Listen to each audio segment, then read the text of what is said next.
Hello everyone, मेरा नाम है गगनप्रीत सिंह। आप देख रहे हैं स्पेयर व्हील एंड स्वागत है आपका हमारे सैटरडे Q&A सेशन में, जहां पर आपके सवालों के मेरे पास जवाब हैं। एंड सबसे पहले तो बहुत बहुत धन्यवाद आप लोगों का, जिनकी वजह से टाटा हैरियर की वीडियो जो मैंने वॉक अराउंड किया था वो बहुत ही ज़्यादा हिट हो गई है। I was not expecting 50,000 views उसके जनवरी के एंड तक होंगे, लेकिन आप लोगों के सपोर्ट की वजह से उस वीडियो के मेरे ख्याल से जो आज सुबह मैंने चेक किए थे तकरीबन कोई 1,70,000 व्यूज़ के आसपास थे। टाटा लॉन्च भी इस टाइम पर हुई है, बहुत लोगों को क्यूरियोसिटी भी होगी, लोगों ने मेरा वीडियो देखा भी, बहुतों को अच्छा भी लगा, उन्होंने इसकी सराहना भी करी है। तो डेफिनेटली बहुत बहुत शुक्रिया। जिन लोगों को वीडियो ख़राब लगा, thank you very much for the feedback. आने वाले टाइम में इस चीज़ को इंप्रूव करता रहूँगा मैं। एंड शुरुआत करते हैं अपने Q&A सेशन की। सबसे पहला क्वेश्चन है 1 मिलियन लाइक्स, हमारे भी करवा दो sir. Hashtag Sardar ji, I am looking for a second hand Verna diesel 2013, is it reliable, is it good to buy 4-5 years old Verna? Definitely Verna is a very good car. Hyundai cars are not कि जिनको मैं शक करूँ, Hyundai cars are reliable, service के मामले में, repairability के मामले में दीज कार्स आर गुड। तो definitely you can buy old Verna and बहुत अच्छी आपको डील मिली। तो हमें भी बताइएगा आपको क्या अच्छा लगा, क्या बुरा लगा। सेकंड क्वेश्चन है समीर जी का, हैशटैग सरदार जी, फीको 2016 डीजल की माइलेज कितनी आनी चाहिए नॉर्मल स्टाइल की ड्राइविंग पर? मेरी गाड़ी में म्यूज़िक सिस्टम अगर वॉल्यूम थोड़ी ज़्यादा हो तो बेस की वजह से डोर में थोड़ी रैटलिंग की साउंड आती है नोटिस करने पर। क्या ऐसा कोई सोल्यूशन है? पहली बात, माइलेज आपकी कितनी आनी चाहिए? 23-24 की आपको माइलेज आ जानी चाहिए अगर आप बहुत प्यार से कार चलाते हो। अगर आप फिर भी थोड़ा सा रेगुलर ड्राइविंग करते हो, मिक्स, अगर आप कहीं पर तेज़ चला रहे हो, कहीं पर नॉर्मल चला रहे हो, तो ऐसे केस के अंदर भी आपको 20+ तो आनी ही चाहिए। अगर 20 से कम आ रही है तो डेफिनेटली आप फोर्ड से बात करो, सर्विस एजेंट्स जो जो आपके जो वर्कशॉप्स होते हैं वहाँ पर, उनसे आप बात करो इस चीज़ की, भाई माइलेज कम ज़्यादा क्यों है। मेरे ख्याल से 20 से ऊपर आपको कोई नंबर मिल रहा है इन रेगुलर ड्राइविंग, और अगर आप बहुत प्यार से चला रहे हो तो अगर 23 तक की आ रही है तो मेरे ख्याल से it is a good number according to Ford. Rattling की आवाज़ आती है आपको स्पीकर्स में से, ओके, इसका कोई सोल्यूशन नहीं है। अगर पर्सनल मेरे कार में ऐसा इशू हो तो मैं क्या करूँगा, मैं आपको वो बता रहा हूँ। आई एम नॉट सेइंग आप इस चीज़ को करो, मन हो तो कर लेना। मैं डोर्स को खोलूंगा, मैं देखूंगा इशू कहाँ से आ रही है, कौन सी चीज़ ज़्यादा बज रही है, मैं वहाँ पे किसी तरह की पैडिंग लगा दूंगा। जैसे मान लीजिए ये आपके डोर का जो आउटर शेल है ना, जिसको लोग बाहर से देख पाते हैं, जो आपका स्टील है बाहर का, अपना इस बॉडी का शेल, ये आपके डोर का अंडर का प्लास्टिक है, जहाँ पर आपके हैंडल होते हैं या जहाँ पे आपकी डोर पॉकेट होती है। फॉर एग्जाम्पल इनके बीच में स्पीकर है और इसकी वजह से ये चीज़ आवाज़ कर रही है, ठर ठर करके, थोड़ा सा किसी भी तरह से आवाज़ आपकी आ सकती है। मैं इसके बीच में एक छोटा सा हार्ड स्पंज लेके फिट कर दूंगा, जिसकी वजह से इनका मूवमेंट आपस में कम हो जाए। बट मेरी कार बहुत पुरानी है, उसको मैं जैसे मर्जी खोल लेता हूँ। नई कार के लिए मैं ये चीज़ रेकमेंड नहीं करूँगा। 2 साल पुरानी कार है आपकी, 3 साल, कोई मेरे को नहीं लगता इसको भी फिलहाल आपको टेंशन लेने की ज़रूरत है। ये हर कार में होता है। दूसरी बात, इस सेगमेंट की हर कार के अंदर होता है, फॉक्सवैगन को छोड़ के, टाटा को छोड़ के, ऑलमोस्ट हर कार के अंदर होता है। ईशान गांगुली जी का क्वेश्चन है, sir how will be use Tata Manza diesel 2011 quadrajet engine to buy, please advise. No, quadrajet Tata की कार्स में बहुत ज़्यादा कामयाब नहीं हुआ था। देखो, फिएट का इंजन था क्वाड्राजेट, लेकिन ना ये फिएट की कार्स में कामयाब हुआ, ना ये टाटा की कार्स में कामयाब हुआ। ये कामयाब हुआ सिर्फ सुजुकी की कार्स में। तो मैं आपको इस चीज़ का रिकमेंडेशन नहीं दूंगा। उससे मच बेटर है कि आप TDI इंजन ले लो। अगेन, इस चैनल के बहुत सारे लोग ऐसे देखते हैं जिनका क्वाड्राजेट इंजन है और बहुत ज़्यादा लोग खुश हैं। पर जो आपको ये मैं एडवाइस दे रहा हूँ, मैं खुद मैकेनिक नहीं हूँ, मैं सारी चीज़ें खुद नहीं खोलता। ये एडवाइस वहाँ से आ रही है जहाँ से मैंने कार को बहुत ज़्यादा चलाना सीखा है, जिन लोगों से मैं मिलता था कभी किसी टाइम के ऊपर। तो वहाँ से ये चीज़ें मैंने, मतलब एक तरह से कह लो, नॉलेज इकट्ठी करी है कि क्वाड्राजेट इंजन जो था वो टाटा के पास ज़्यादा कामयाब नहीं हुआ, और उसी की वजह से मांजा बहुत ही ज़्यादा कामयाब प्रोडक्ट नहीं बन पाया। अवॉइड करो अगर हो सकता है तो। बाकी बहुत आपको अर्जेंट चाहिए, कोई और ऑप्शन नहीं है, एंड आपने कंफर्म कर लिया कि कार इज़ वेरी नाइस, तो आपके ऊपर छोड़ता हूँ मैं ये चीज़। मैं क्वाड्राजेट टाटा के अंदर किसी को रेकमेंड नहीं करता पुरानी कार्स के अंदर। जेस्ट या बोल्ट में थोड़ा सा इंप्रूवमेंट था, लेकिन बाकी उसके अलावा मैं रेकमेंड नहीं करता किसी को। Travel guide and tips, should I buy petrol version of Tata Nexon? My friend was insistent on going for diesel but not petrol version of Tata Nexon. Your friend is absolutely right. Petrol, इसका जो engine आता है 1.2, it is a turbocharge engine, कोई बहुत ज़्यादा दिक्कत नहीं है। बट जिस हिसाब से कार का साइज़ है, जो एक होते हैं ना टाटा की कार लोग भारी कहते हैं, तो नहीं, इंजन मज़ेदार नहीं है पेट्रोल वाला इसका। अगर आपने पेट्रोल लेनी तो आप इको स्पोर्ट एस का पता करो एक बार। पेट्रोल के अंदर इको स्पोर्ट एस मेरे को पूरे सेगमेंट में सबसे ठीक कार लगती है। अदरवाइज टाटा नेक्सॉन अगर आप लेना चाहते हो तो आप डीजल लो, इसका diesel engine is good. Petrol ठीक ठीक ही है, मज़ा नहीं आएगा आपको चलाने में। आप चला के देखो, सबसे पहली बात तो ड्राइव करो आप, अगर आपका बिल्कुल लेने का मन है, दोनों इंजन को ड्राइव करो आप। अगला क्वेश्चन है प्रॉपर्टी कंसल्टेंट्स का, brother Tata Nexon XZ model best है या फोर्ड इकोस्पोर्ट अच्छा है, काइंडली टेल मी। ओके, दो एस्पेक्ट हो सकते हैं इस चीज़ के, किस तरह से आप डिसाइड करना चाहते हो। अगर तो आप इंजन के हिसाब से डिसाइड करना चाहते हो तो पेट्रोल के अंदर it is the EcoSport, diesel के अंदर दोनों कारें अच्छी परफॉर्म करती हैं। बिकॉज पेट्रोल ऑफ नेक्सॉन मुझे बहुत ज़्यादा पसंद नहीं है। वो अच्छी, वो ना फीलिंग नहीं आती कार को चलाने वाली, मज़ेदार नहीं लगती कार चलाने में ना, बोरिंग से लगती है। और ऐसी जो ऊंची कारें हैं, जो बड़ी कारें हैं, लोग चाहते हैं कि थोड़ा सा उनको चलाने का भी मज़ा है। तो अगर तो आपने पेट्रोल लेनी है, डेफिनेटली इको स्पोर्ट एस। अगर आपने डीजल लेनी है तो अब इको स्पोर्ट या नेक्सॉन के अंदर, दोनों के अंदर आप चेक कर सकते हो। अगर आपको फीचर्स वाइज देखना है या ओवरऑल एज अ प्रोडक्ट देखना है, तो हैंडलिंग एंड स्टेबिलिटी जो काम है, कंट्रोल्स हैं जो कार के, वो इको स्पोर्ट को फेवर करते हैं सारे के सारे। आप चला के देखो कार को, क्योंकि थोड़ी सी सॉफ्ट चलती है नेक्सॉन। और अगर बाकी सारी चीज़ें आपने देखनी है, जैसे फीचर्स हो कार में, कंफर्टेबल हो कार और क्वालिटी वगैरह बहुत ज़्यादा बेहतरीन हो, वो नेक्सॉन। तो अगर आपको हैंडलिंग स्टेबिलिटी के लिए चाहिए कार, बेसिकली मैं कहूँगा थोड़ा सा फन टू ड्राइव फैक्टर अगर आपको चाहिए, वो इको स्पोर्ट में थोड़ा सा ज़्यादा है। Everything else, quality, features, everything else is in Nexon. And अगर मैं इंजन एस्पेक्ट से दोबारा बात करूँ, पेट्रोल, इको स्पोर्ट, डीजल में आप दोनों में चेक कर लीजिए आपको क्या पसंद आता है। साहिल यादव जी का क्वेश्चन है, हे सर, ओके है, A4 टायर प्रेशर 30 से 32 PSI मेरे भाई। A4 का टायर प्रेशर कौन पूछता है, या मे बी कुछ और क्वेश्चन हो जो मुझे समझ में ना आया हो। वीडियो भंडार का अगला क्वेश्चन है, sir Tata safari 2012 model 90,000 kilometre चली हुई है, 3.5 लाख में मिल रही है, आपको कैसी डील लगी? सर एक और बात, मैंने बहुत सारे यूट्यूबर्स के रिव्यू देखे हैं, लेकिन आप जैसा रिव्यू कोई नहीं करता, आप सारे डिटेल बताते हो। Thanks for providing such great reviews, thank you very much for your support and appreciation, and I will try to continue this thing जब तक ये हो सके। जितना अच्छे डिटेल्स मैं दे सकता हूँ मैं देता रहूँगा आप लोगों को।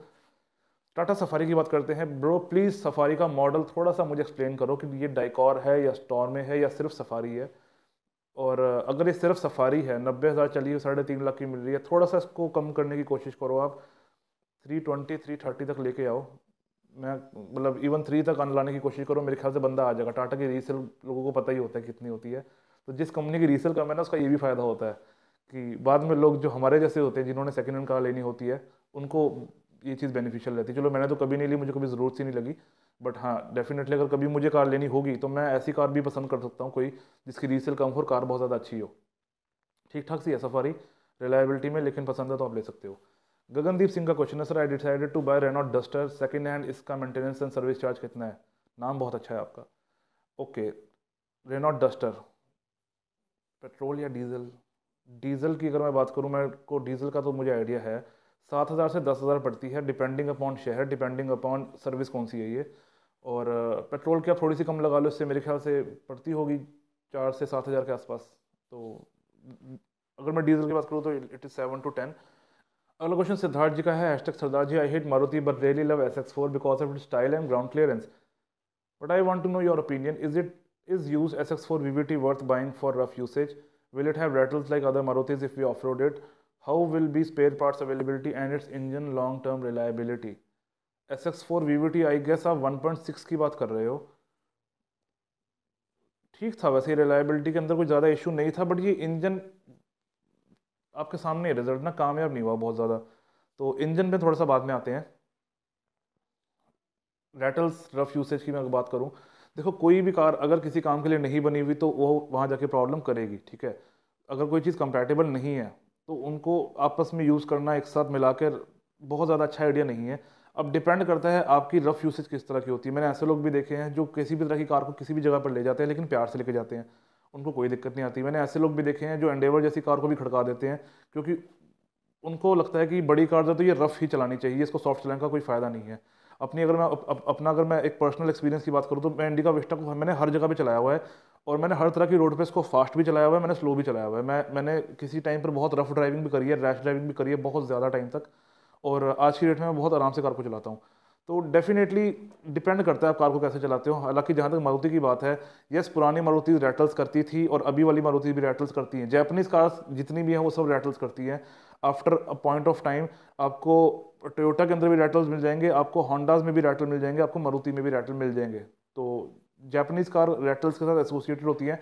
डिपेंड करता है क्वालिटी कितनी ज़्यादा बेहतरीन, रैटल कितने टाइम के बाद आएंगे। अब मैं ये नहीं कह रहा कि ऐसी बात बोल के मैंने अपना पीछे छुड़ा लिया, तो ऐसे तो फॉक्सवन में भी रैटल आ जाता है किसी टाइम के बाद, बट कंपेरेटिवली जापानीज़ कार्स में रैटल ज़्यादा आते हैं, ठीक है। तो इसमें रैटल्स आएंगे डेफिनेटली। हाँ, स्ट्रेंथ की अगर मैं बात करूँ तो क्योंकि पुरानी मारुति है, इसकी स्ट्रेंथ आजकल की कारों के मुकाबले बेटर होगी। ग्राउंड क्लियरेंस डेफिनेटली इस कार की बहुत ज़्यादा है। अगर आपको हाई ग्राउंड क्लियरेंस सेडान चाहिए तो आप लीनिया भी पता कर सकते हो, लीनिया की भी ग्राउंड क्लियरेंस बहुत अच्छी है थी दोनों तरफ ना। रिसेंटली बंद हुई है कार, अमृतसर में तो शोरूम बंद हो गया, फिएट ने अनाउंस भी कर दिया। डोंट नो एक्जैक्टली क्या स्टेटस है कंपनी का। तो लीनिया भी पता कर सकते हो आप, लीनिया का भी इंजन अच्छा है डीजल का, लेकिन आप पेट्रोल ढूंढ रहे हो 1.6 वीवीटी। वेल 1.6 वीवीटी बहुत ज़्यादा फेमस नहीं हुआ, it was a good engine and कुछ लोगों ने उसको पसंद जरूर किया, लेकिन मैंने पर्सनली कभी वो चीज़ चलाई नहीं है।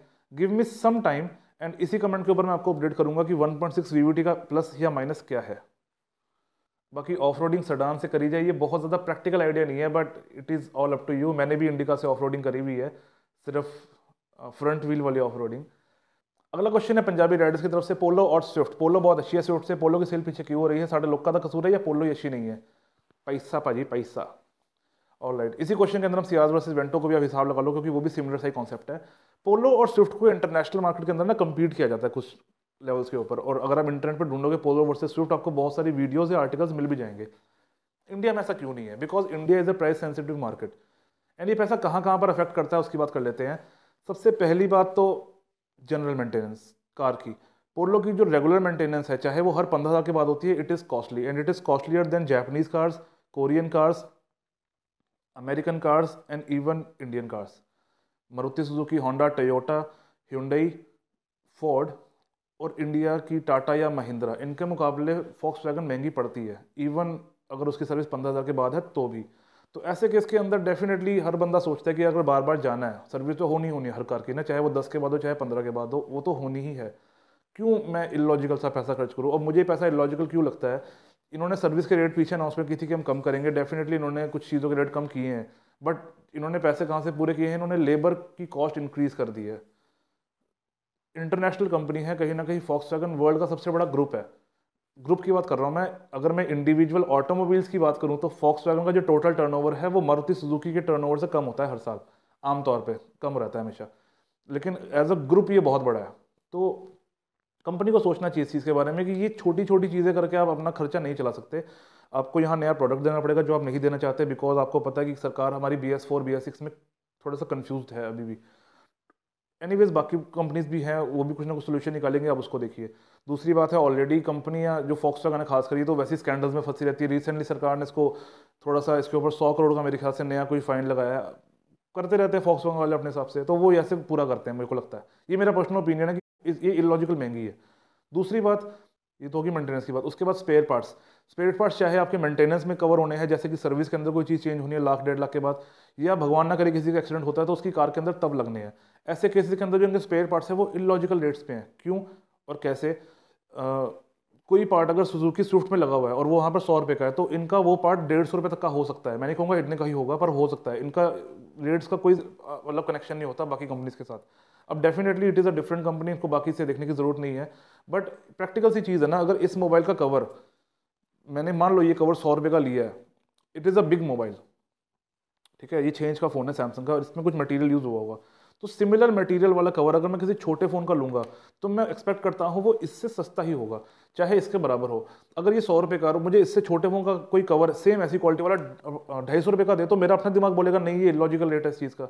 तो वहाँ पर भी मुझे ये कारें महंगी लगती हैं। इसके अलावा कुछ पार्ट्स जो इन्होंने सस्ते किए हैं तो उसके भी पैसे पूरे करते हैं लेबर में से, और छोटी छोटी चीज़ों के बदलने के इलॉजिकल लेबर चार्जेस हैं इनके। कैसे? अगर तो मैं बात करूं, आपने क्लच के अंदर कोई मेन सील होती है जो ऑयल को अलग करके रखती है, अगर आपने वो चेंज करनी है, वो पार्ट बहुत सस्ता होता है, उसकी लेबर बनती है क्योंकि आपको सारा ट्रांसमिशन खोलना पड़ता है, ठीक है। अगर आपने कोई छोटी सी चीज़ टॉपअप करनी है, आप उसका लेबर लगा देते हो। ये इलॉजिकल से चार्जेस है, मतलब किसी ने ढक्कन खोला, ओहो बहुत काम कर दिया इस बंदे ने, इसका तो खर्चा हो गया बहुत ज़्यादा। तो दीज आर इलॉजिकल चार्जेस। इसका तो बाहर कोई लेबर नहीं लेता यार, आप वैगन वाली कंपनी इसका लेबर लेती है। तो ऐसे केसेस के अंदर मुझे लगता है ये चीज़ें अफेक्ट करती हैं, क्यों पोलो पीछे है और स्विफ्ट आगे है, या इनफैक्ट कोई भी कार की सेल है वो इससे ऊपर ही है पोलो से, इसके सेगमेंट के अंदर। दूसरी बात करूँ अगर मैं, ये तो हो गया वो पार्ट जो आप खर्चा करोगे। एक दूसरी चीज़ आ जाती है इंडिया के अंदर, प्राइस जहाँ पर मैटर करता है वो है रीसेल। अब इन सब चीज़ों की वजह से इस कार की रीसेल नहीं बन पाती, और जब रीसेल नहीं बनती तो इसको बेचने पर अच्छा पैसा नहीं मिलता, क्योंकि इंडिया के अंदर ना कुछ इलॉजिकल रूल्स है। इलॉजिकल रूल्स की अगर मैं बात करूँ, 10 साल में आपको डीजल कार चेंज करनी है, आपने आज पोलो ली, आपको पता है 10 साल बाद आपको उसको चेंज करना ही पड़ेगा, चाहे आपको छोटे गांव में बेचोगे, चाहे सरकार उसका जो मर्जी करे कार का। ऐसे केस के अंदर जब क्लियर ही नहीं है बंदे को क्या करना, तो बंदा सोचता है मैं ऐसी कार लूँ जो मेरा पैसा बचाए। तो ऐसे केस में ये कंपनीज थोड़ा सा पीछे रह जाती हैं कंपटीशन से। एंड अगर मैं पोलो और स्विफ्ट को कंपेयर करूँ तो Polo is definitely a good car एंड कहीं ना कहीं कंपेरेबल है। किसी एक्सपेक्ट में स्विफ्ट अच्छी है, किसी एक्सपेक्ट के अंदर पोलो अच्छी है, लेकिन प्रोडक्ट्स की यहाँ बात नहीं है, यहाँ बात है कंपनीज की। एंड वैगन मारुति या टोयोटा या hyundai कैसे किसी भी तरह का कस्टमर सेटिस्फेक्शन देने में फ़िलहाल कामयाब नहीं है। आने वाले टाइम में देखते हैं क्या चीज़, मतलब क्या चीज़ें बदलती हैं अगर फॉक्सवैगन ने स्टेटमेंट दिया है तो। आशीष जी का क्वेश्चन है, सरदार जी टियागो पेट्रोल एक्सी में गियर प्रॉब्लम्स वो नहीं है, I don't know about it. मैंने अभी तक कार चला के नहीं देखी, मैंने सुना है कि कुछ लोगों ने कहा कि टियागो का पिकअप का थोड़ा सा इशू है पेट्रोल में, बट फिलहाल के लिए ये हवा वाली स्टेटमेंट है, इसको डोंट, मतलब इसको अब एज अ फाइनल स्टेटमेंट ना लो। मैं कोशिश करता हूँ, मेरे फ्रेंड के पास टियागो है जलंधर के अंदर, तो मैं ट्राई करता हूँ मैं उससे बंदे से मिल पाऊँ, कार का रिव्यू कर पाऊँ, पेट्रोल ही है उसके पास। तो इस चीज़ पे मैं आपको जल्द से जल्द अपडेट करने की कोशिश करूँगा, लेकिन फिलहाल इमीडिएटली कोई प्रॉमिस नहीं कर रहा मैं इस चीज़ के बारे में आपको। तो unfortunately I have no idea about it. Doctor Rishikesh Mandloi, sir नई होंडा अमेज या new Ford Aspire? Petrol Honda Amaze, diesel Aspire. क्योंकि क्वालिटी वाइज जो है या फीचर वाइज अगर मैं बात करूँ तो दोनों कारें बहुत ज़्यादा आसपास हैं। अगर इंजन की बात कर लेते हैं, because it is the heart of a car, दिल की अगर मैं बात करूँ कार की, तो जो पेट्रोल है होंडा के अच्छे इंजन निकलते हैं, because Japanese petrol engine are good. और एस्पायर का जो डीजल इंजन है नया वाला 1.5, it is a very good engine, चलाने का भी आपको मज़ा आएगा। देन मेंटेनेंस के मामले में भी फोर्ड ने प्राइसेस को थोड़ा सा कम किया है, सुधारा, कंट्रोल में लेकर आए हैं। तो अगर डीजल लेनी है एस्पायर, पेट्रोल लेनी है अमेज। अगला क्वेश्चन है शाहिद वसीम जी का, सरदार जी रेडिको लेनी चाहिए या नहीं कंपेयर्ड विद अदर राइवल्स? ठीक है, Radico is not a very bad car, Radico कोई बहुत अच्छी कार भी नहीं है, बहुत ख़राब कार भी नहीं है, it is a decent car. अब इसी प्राइस के अंदर अगर आप लेना चाहते हो तो मैं आपको पहली चीज़ बोलूँगा, क्विड भी चेक करो। क्विड की लुक्स थोड़ी सी मुझे पर्सनली पसंद है, उसके अलावा स्पेस वाइज क्विड मुझे ठीक लगती है, कोई ख़राब नहीं लगती, डिसेंट कार है क्विड भी। लेकिन इन कार्स में ना छोटी सी प्रॉब्लम है और वो है सेफ्टी की।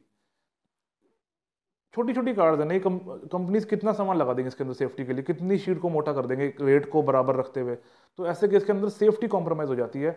अगर आप स्ट्रेच कर सकते हो अपना बजट तो टियागो तक का आप सोचो, क्योंकि टियागो उस सेगमेंट के अंदर थोड़ी सी स्ट्रेंथ वाली कार है, चाहे बेस मॉडल ही ले लो, डेफिनेटली फीचर्स का फर्क पड़ेगा, लेकिन आपको स्पेस भी अच्छा मिल जाएगा और थोड़ी सी कार की स्ट्रेंथ हो जाएगी। तो it is a good car, check Kwid, और अगर बजट बढ़ सकता है तो टियागो। अगला क्वेश्चन है सिमरजोत सिंह जी का, hashtag Sardar ji, how do we know that our car use how much power and torque on different speed and load? If I am not wrong, आपने रिसेंटली सियाज ली है और इस क्वेश्चन से मुझे लग रहा है आपने डीजल ली है और आपको पेट्रोल का वो फंक्शन पसंद आया जहाँ पर पेट्रोल के अंदर पावर और टॉर्क दिखाता है इंजन। ऑल राइट, चलो हो सकता है मैं बिल्कुल गलत हूँ, अगर पेट्रोल ली तो भी अच्छी बात है।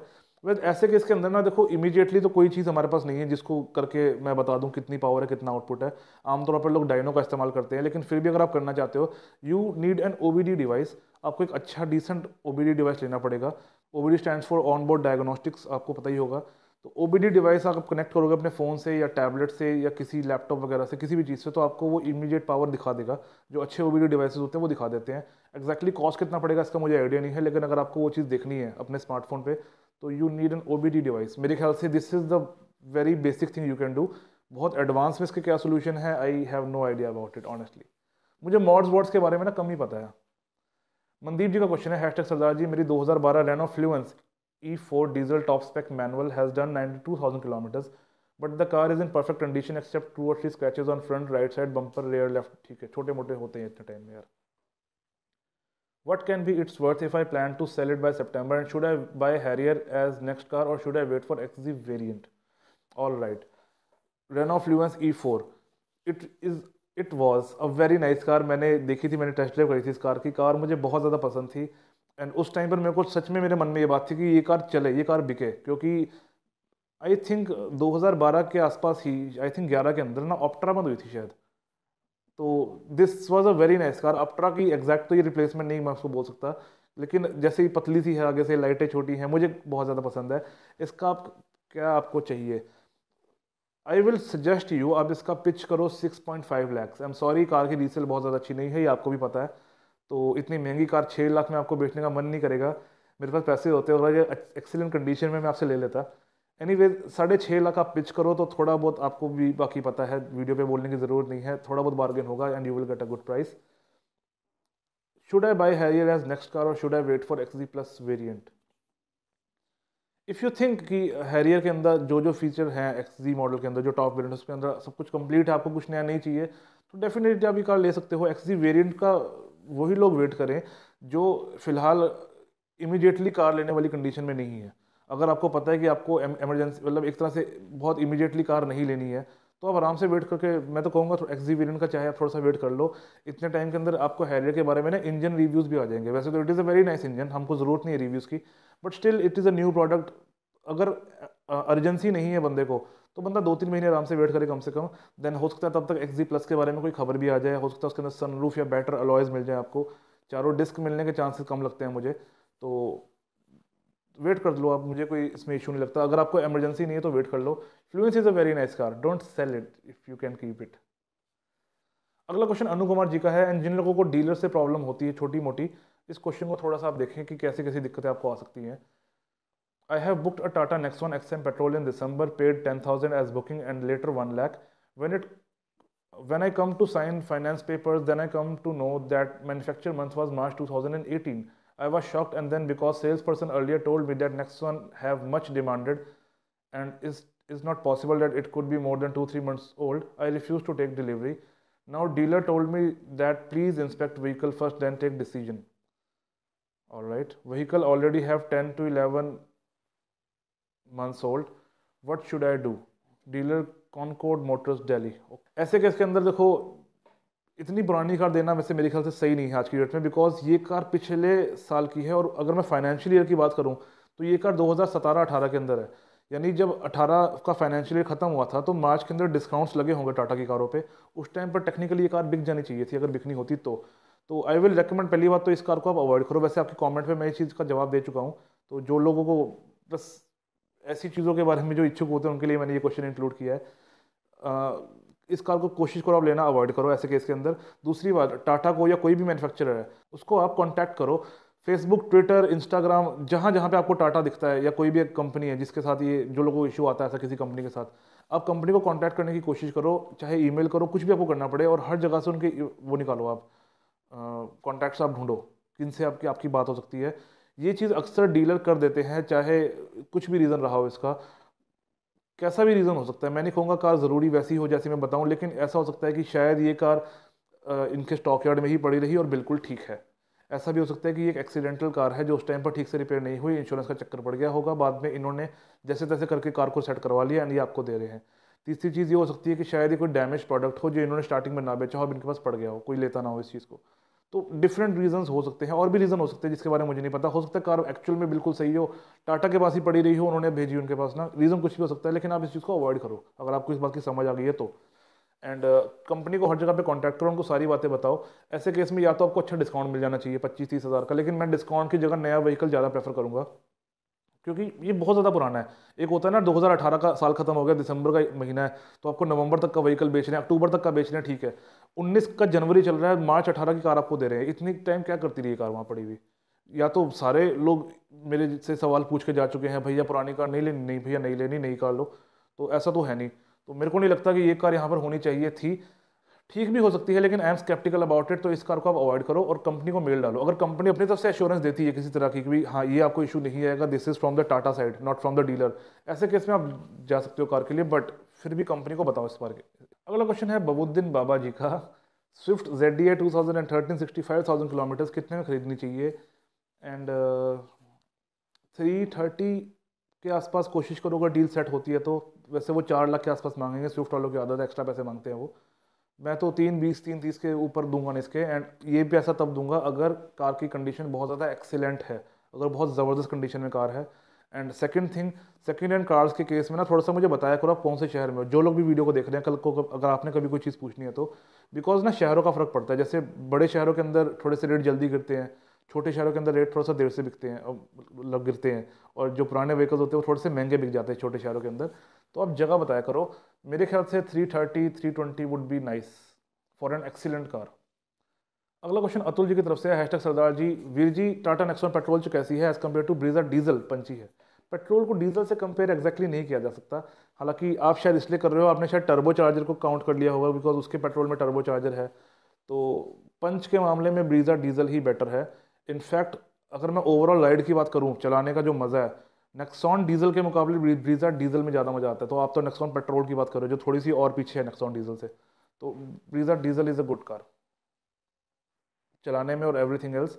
एंड स्पेस आपने, हाँ आपको स्पेस का भी इशू है ना, आपने कहा था कि पीछे 3 लोग नहीं बैठ पाते, तो Brezza diesel is a good car, space के हिसाब से भी ठीक है, सेफ्टी पॉइंट ऑफ व्यू में भी ठीक है, मोटी मोटी मतलब देखो जो शीट क्वालिटी है वो तो पता है सबको कम है मारुति की, बट इस कार ने 4 स्टार स्कोर किए हैं, तो 4 स्टार अगर आते हैं, नेक्सॉन के भी 4 स्टार हैं, छोटा मोटा फर्क है, मेरे को नहीं लगता कोई बहुत ज़्यादा दिक्कत है ब्रीजा के अंदर। राकेश जी का क्वेश्चन है फोर्ड एंडेवर ओल्ड 2005 मॉडल ले लेकर 2.5 लाख तक, अगर बहुत अच्छी कंडीशन में है तो 240, बहुत अच्छी कंडीशन में है, एंड इतनी पुरानी कार अच्छी कंडीशन में मिलना मुश्किल है, because it is a big car, ज़्यादा लोग बैठते हैं, ज़्यादा बड़ी जगह पे चलती है, लोग घुमाने फिराने लेके जाते हैं, तो मुश्किल है थोड़ा सा। All right, that's all for today, and आशा करता हूँ आपको आज का वीडियो पसंद है। अगर आपके कोई क्वेश्चंस रह गए हों तो हैशटैग सरदार जी लिख के आप दोबारा पूछ सकते हैं, एंड अगले वीडियो के अंदर मैं सिर्फ वो क्वेश्चंस उठाऊंगा जिन पे हैशटैग सरदार जी लिखा होगा, बिकॉज अदरवाइज मुझे क्वेश्चंस ढूंढने में इशू आता है, समझा करो इस बात को। हो सकता है आज भी कुछ लोगों के कमेंट्स रह गए हो अगर उन्होंने हैशटैग नहीं यूज़ किया होगा तो, या वैसे तो टाइमिंग का भी इशू होता है, लेकिन hashtag is the main thing, आप हैशटैग का यूज़ करें, उससे क्वेश्चन इजीली मिल जाता है। And from the next video चाहे 2 ही क्वेश्चन हो हैशटैग वाले, मैं सिर्फ उन पे वीडियो बनाऊंगा और किसी क्वेश्चन पे वीडियो नहीं बनाऊंगा। यूज़ हैशटैग सरदार जी, हर वीडियो के नीचे लिखा आता है हैशटैग सरदार जी का यूज़ करें क्वेश्चन पूछने के लिए, आप फिर भी नहीं करते हो, no problem at all. And again बहुत शुक्रिया आपने जो टाटा हैरियर को आपने जो प्यार दिया वीडियो को, एंड बहुत जल्द मुलाकात होगी अगले वीडियो के अंदर, तब तक के लिए बने रहिए, keep liking sharing subscribing and supporting, bye bye.